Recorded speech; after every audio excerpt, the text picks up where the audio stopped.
All right, we heard from Dominic LeBlanc. That's the government's position. Let's get reaction from the opposition health critics. Michelle Rempel Garner is the Conservatives' health critic. Don Davies is the NDP's health critic. Good to have both of you on. You both listened to that interview. I'll start with you, Michelle Rempel Garner. As you heard, Minister LeBlanc, the Prime Minister, said, look, we just simply did not have the capacity to produce vaccines domestically in any material way, even for the AstraZeneca. That's why they didn't apparently sign any licensing deals to do so. What do you make of that? But he didn't answer your question. They didn't get that capacity to manufacture at home. So, you'll notice that the minister said, well, in the future, if we need multiple doses, we could manufacture it here. But that's not true if we don't have the right to manufacture it. And it was actually Don who asked this question to health officials on Friday. And the quote that they said was that our relationships with them, the pharmaceutical companies, are to procure their vaccines, not to manufacture them. So we don't have that capacity. And then the minister was also not right with regard to the amount of vaccines that we're saying that we're probably going to get. The health officials under pressure on Friday so that at best there could be approximately 6 million doses by the end of March. And this does put us behind most of the world. I mean, I'm just looking at news that's saying that there's 27 European nations that could start vaccinations before Christmas. And we don't even have a plan from the federal government on how they're going to distribute the vaccines. We don't know who's getting them first, if they have enough medical equipment in order to deliver it. We've talked to pharmacist associations. They haven't been talked to about potentially using pharmacies to distribute this, or depending on what the vaccine is. We don't know if the freezers that are needed are going to be in place in time. So I think it's very right for Canadians to be expecting more. And what we're hearing from the government is talking points like they have a portfolio of vaccines, or, just that very high level message. We don't have the details, and I don't think they have them either. All right, let me go to Don Davies. Look, we know they've put money down, their chips on the table on 7 different vaccines. I get it. That's true. Per capita, if they all come through, that would be a lot. That's not what the questions are about, Don Davies. The questions are about when we're going to get the vaccine. And what do you make of the fact that the Prime Minister is saying, we don't have domestic production, but we hope we get them in the new year and we're doing all right? What questions do you have, sir? Well, I've got a lot, but let me first start off by saying that, I'm actually stunned to hear the position of the Prime Minister and of Dominic LeBlanc.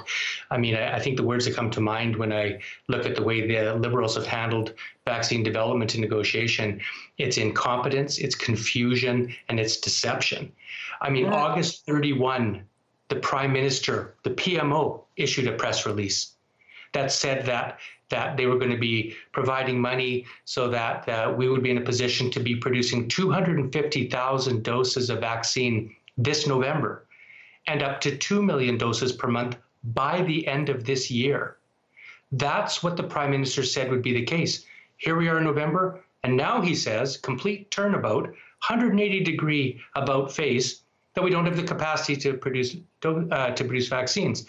Now, he also says the obvious conclusion to that, and this is the worst part, is that Canadians now will have to wait, because he pointed out, quite rightfully, that places like Germany, the US, the UK, who do have the ability to produce vaccines in their countries, will accelerate access to the vaccines for their population, and Canadians will have to wait. Now, this is shocking, and as Michelle pointed out, the Liberals didn't admit this. We had to doggedly pursue this as they evaded the fact that this government neglected to negotiate in all 7 contracts the right for Canada to domestically produce vaccines. Brazil did, Japan did, Australia did, India did, even Putin's Russia did. Yeah. And I think but John, can I just clarify that? I just want to say this quickly, Evan. I don't think it's a problem of capacity in Canada. I think we have the technology and the scientists to produce. Yeah. I think we're covering up the fact that they botched this and we failed to negotiate the right to produce in Canada, and that's what they're trying to cover up. Yeah. All right, Don Davies, let me just stay with you, and then I'll get Michelle Rempel Garner's position on that. Because I pressed Minister Dominic LeBlanc, as you just heard on that, and I think this is important.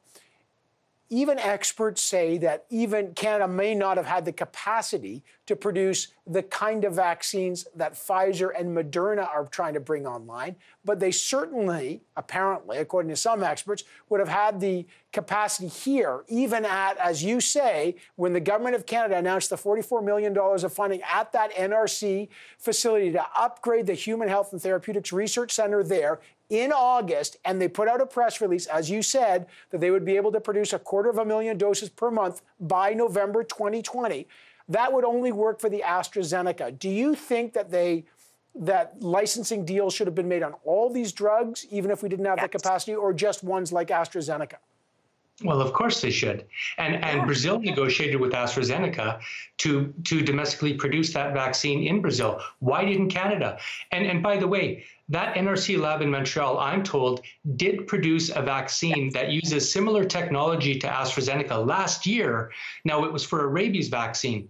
So, I mean, do you believe the Prime Minister in August, or do you believe him in November? Because he's completely contradicting himself. Bottom line, the sad part here is Canadians we're going to have delay in our access to vaccines, and it's because of botched a negotiation by the Liberals, and that didn't need to be the case because other countries have done it. And it's not enough just to keep saying, oh, we've got the most vaccines per capita or the best portfolio. Word salad, to use Michelle's great phrase.